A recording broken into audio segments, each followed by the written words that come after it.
Alors Mac Brandt, hein, de son nom Moshe Michael Brand. Donc une enfance pas évidente. Hein. Il est dans un camp donc à Nicosie en 47, dans un camp de réfugiés parce que ses parents sont des juifs polonais. C'est des rescapés du camp d'Auschwitz. Et donc il se marie et il naît dans ce camp. Après ses parents arrivent à Haïfa où ils vont s'installer. Hein.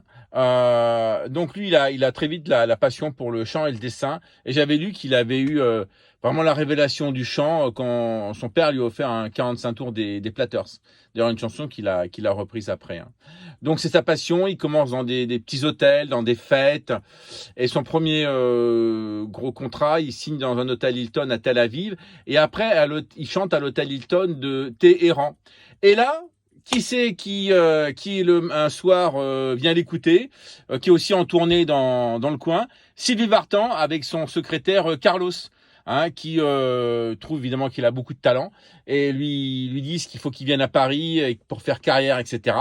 Hein, ce qu'il va faire, il va même habiter chez Carlos. Carlos va lui faire rencontrer évidemment tout le showbiz de l'époque, hein, Eddie Barclay, etc., Dalida.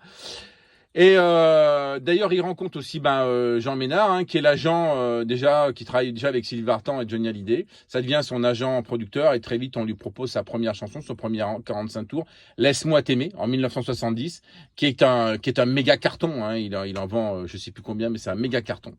Alors, il est l'archétype de la mode des 70s, c'est le latin lover à paillettes. Hein. Alors, il se fait appeler Brandt. Alors, vous avez vu, c'est Brandt, mais de son vrai nom, c'était Brand. D'abord parce qu'il paraît qu'en israélien, Brandt, ça se dit Brandt. Et en plus, il voulait éviter l'homonymie, je vais y arriver, avec la célèbre groupe d'électroménager. Hein. En 72, c'est encore gros succès qui sera, je crois, plus de 800 000 exemplaires. Hein. Il dépasse dans les charts Claude François et Johnny Hallyday. Hein. Donc une carrière étonnante, fulgurante, mais aussi des problèmes qui vont arriver dépressifs, hein, avec tout son historique. Et en 74, déjà, il fait une première tentative de suicide à l'hôtel de Genève, où il se jette du 5e étage. Mais j'avais entendu qu'un store le ralentit. Bon, il a des fractures, mais il s'en sort. Hein. Et en 75, par contre, il saute d'un immeuble à Paris. Et là, il décède. Hein, voilà, donc fabuleux chanteur avec une carrière assez courte. Alors, moi, je vais vous mettre Qui sera, que j'aime bien. Alors, évidemment, moi, j'adore, hein, quand on collectionne les vinyles, on adore les pochettes. Hein, et regardez quand c'est des belles pochettes comme ça à double, ou celle-là qui est que je trouve absolument... Il y en a pas beaucoup qui font ça. Hein, qui est absolument génial, cette pochette qui s'ouvre avec des photos. Ça, j'adore. Allez, c'est parti.